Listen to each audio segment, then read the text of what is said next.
My name is Jensen, Bachelor Jensen, UiPath. Today we will see how we can check for an expired date in Excel with UiPath. I like to scroll the UiPath forum. There will be a lot of great topics. I can get some new ideas for my videos. I can see what causes people a lot of trouble, and I can definitely learn something from one of from the best posters here. There will be a lot of skill posters. So while I'm not the fastest replier, I usually only check this forum once a day. That means that all the news topics will always be, or not always, but often they will be replied. So I have to scroll a little bit down to find a question that's not replied. I found this, and there's a user called Horo1016. He asks how he can check for an expired date in an Excel file and send an Outlook mail. So he provided us with a sample date, and that Excel sheet looked like this. We will have two columns, and I'm not sure why it looks like that, but that's how he provided the data. We'll have a column J and a column R. We have a lot of dates over here, and we have some emails in this column. We want to check if these dates are expired. And today it's the 1st of May, so all these dates here, those ones will be expired, and those ones down here are not. If these emails are expired, we will send an email to this email address. However, there's no emails here, but there will be that in his final production sheet, I'm sure. So imagine that there will be mails all over this email column. So let's see how we can check for an expired date in Excel with UiPath. First, we will close down this, and let me just copy this column header because I think we will use it in a while. So copy this one up here and close the Excel sheet. Then we will head to UiPath. We will drag in an Excel application scope. Here, we will choose our workbook path, and I place my sample data on the desktop called sample data. Now we read it, just make it not visible. Then we want to have a read range to read it into a data table. From the Excel activities, choose a read range, drag this guy in, and we will read it to a data table. So in the output, first Control K, DT input, now we have it in a data table. So let's iterate through it with a for each row. So search for each row here, drag this guy in. I delete this body because I always hate to look at it.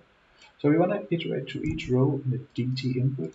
And first, let's just write out the lines in their next cal date, just to see the date format, because we will use that when we will need to convert it to a date time in a moment. First, I will just write out the row, and then I will say row item. I'll specify the column name. That was next cal date, that's why I copied it, and then to spring. So basically all we do is just to write out all the dates.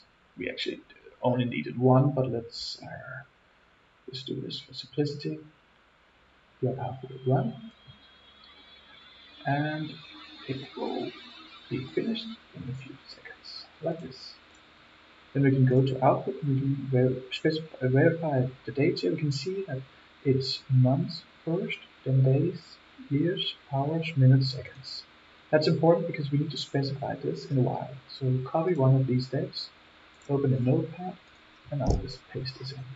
We can talk a little bit about the format, and as I said, it was months first, so that's MM, and a forward slash, day, and then 4 digits year, space, hours, minutes, and seconds. And by the way, check the difference between months and minutes. That's capital letters and small letters here. So this one here, this format we will use in a short while, because now we will assign a variable, a date time variable that we can use so we can compare it with the date time now. So go down to variables, create a variable, we can call this date input, and we'll need to change the variable type to a date time. If it's not here in this drop down, then you can find it in browser types. I can show you that just to be sure. Search for date time and choose the one on the system. You see here, and call it 4.00 date time. Make sure it's this one.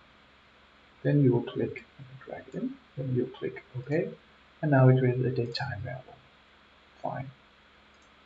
Then we can assign date to it, and that will be the date that we get out of this Excel sheet. So drag it in and assign.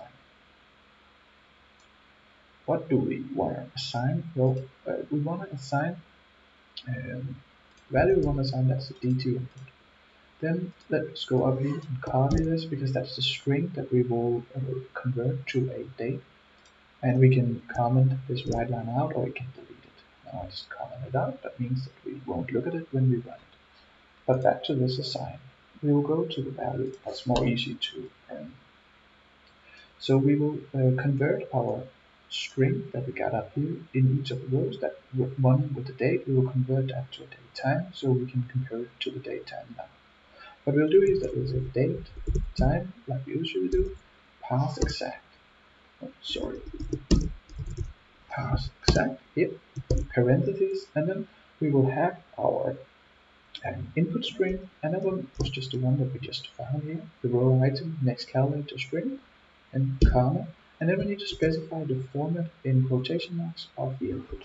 And we actually did that. We did that here in the notepad.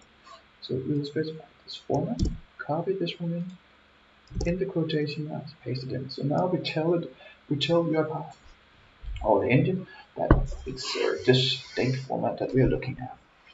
Then we need some culture info. So have a comma, and you say system, globalization, culture info, here invariant culture, like this.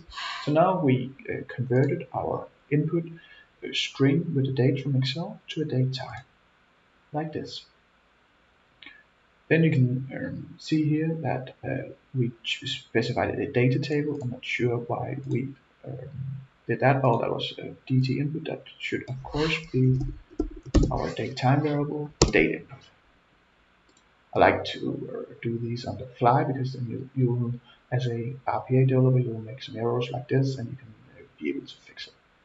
Now this one was an easy one, right? So then we will drag in an if here. Now we can compare this date input to our date time now. So date input, and then we'll just say date time now. That will give us the date and time now in the date time format. So if this is true, then the date is expired. That means that this date is greater than the input date, and we can go down here to then. Let's just first write out right line.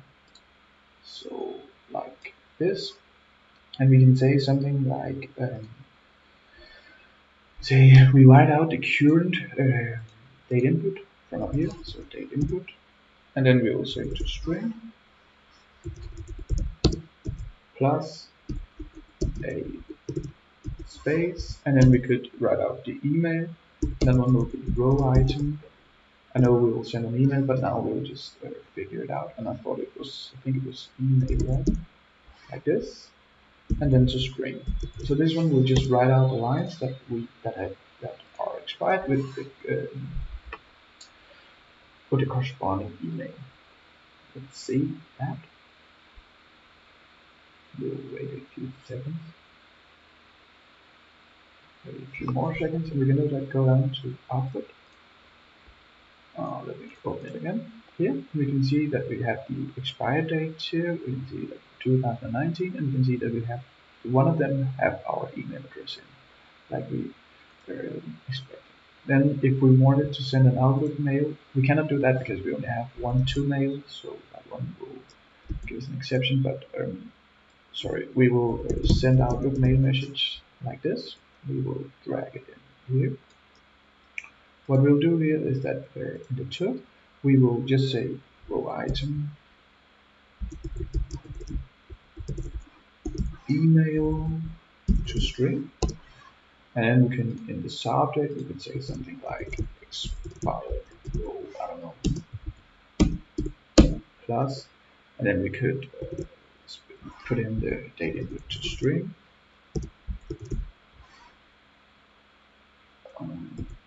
Here, and then we'll just need to specify our account that we want to send it from over here. So that one was just on this at Jensen.org, like this.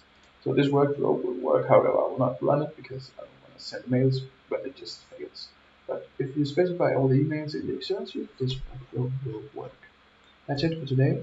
Don't forget to subscribe to the channel if you liked the video. Have a good day. Bye bye.